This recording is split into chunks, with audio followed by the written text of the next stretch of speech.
मेरे दोस्त, वक्त एक बार गुजर गया फिर वापस नहीं आता।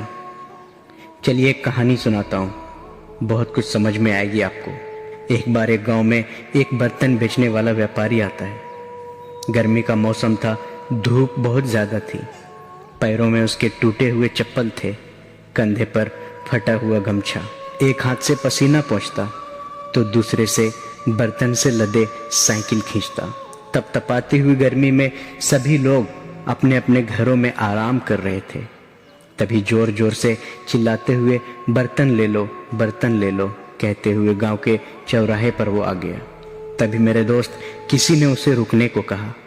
वो व्यापारी तुरंत साइकिल रोककर मन ही मन बहुत खुश हो गया, क्योंकि इतनी गर्मी में सुबह से एक भी बर्तन नहीं बिका था। फिर वो अपने फटे हुए गमछे से पसीना पोंछता है और धीरे धीरे साइकिल से बर्तन को उतारता है और छांव में बैठकर लोगों को उसकी पसंद का बर्तन दिखाने लग जाता है। इतने में दो चार लोग और जमा हो जाते हैं और सभी उससे बर्तन दिखाने को कहने लगता है। लोग मोल भाव करना शुरू कर देते हैं और कोई कहता कि बर्तन ठीक नहीं है, तो कोई कहता कि बहुत महंगा बेच रहा है, तो कोई ठग रहा है ये भी कहता। वो व्यापारी चाचा पूरा परेशान हो गया। दोपहर का समय था, वो बार बार गमछे से पसीना पोंछ रहा था और लगातार ग्राहक को बर्तन भी दिखा रहा था। इतने में कुछ और लोग जमा हो गए और वो सभी को बर्तन दिखाने लग जाते हैं। लोगों को बर्तन दिखाते दिखाते उस जगह पर पूरा बर्तन बिखर जाता है, फैल जाता है इधर उधर, और वो बार बार पसीना पोंछते हुए ग्राहक को अपने बर्तन दिखाने में व्यस्त हो जाते हैं। मेरे प्यारे दोस्त, उसी जगह पर लगभग 1 घंटा बीत जाता है और उसमें से सिर्फ एक इंसान ही एक बर्तन खरीदता है, वो भी काफ़ी मोल भाव करने के बाद। वो बर्तन बेचने वाला थक चुका था, उसे भूख भी लगने लगी। मन उदास था क्योंकि सुबह से एक भी बर्तन नहीं बिका था। वो पूरी तरह से परेशान हो गए और धीरे धीरे अपना पसीना पोंछते हुए उठा और सभी बर्तन को इकट्ठा करने लगा। फिर जिसने एक सामान खरीदा था वो उसे 100 रुपया उसके हाथ में ला कर दिया। फिर वो व्यापारी उस पैसे को बड़े ही अच्छे से अपने जेब में रखा और वापस साइकिल पर लादकर तपती हुई धूप में दूसरे गांव की ओर चल दिया।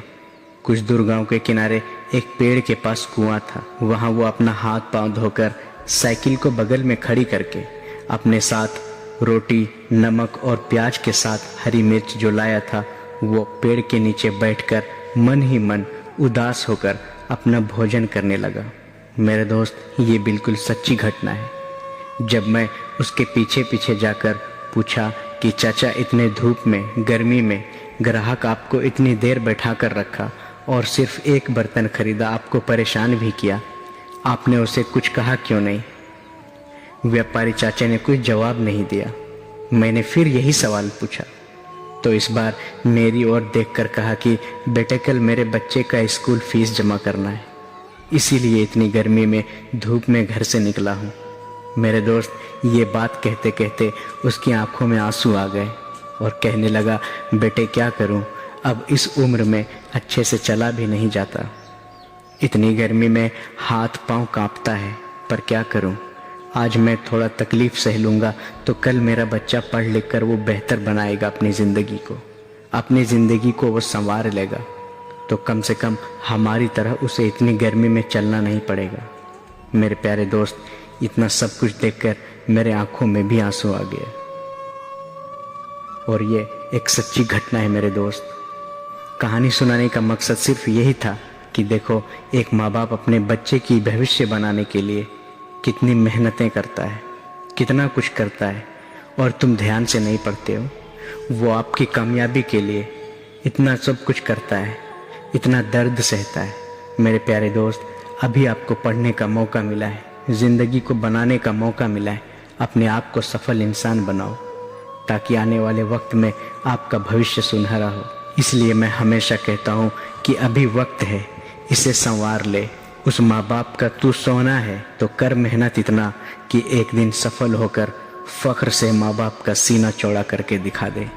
मेरे दोस्त, अगर वीडियो अच्छा लगा अपने दोस्त को सपोर्ट ज़रूर कीजिएगा। तब तक के लिए अपने दोस्त को इजाज़त दीजिए। जय हिंद, वंदे मातरम।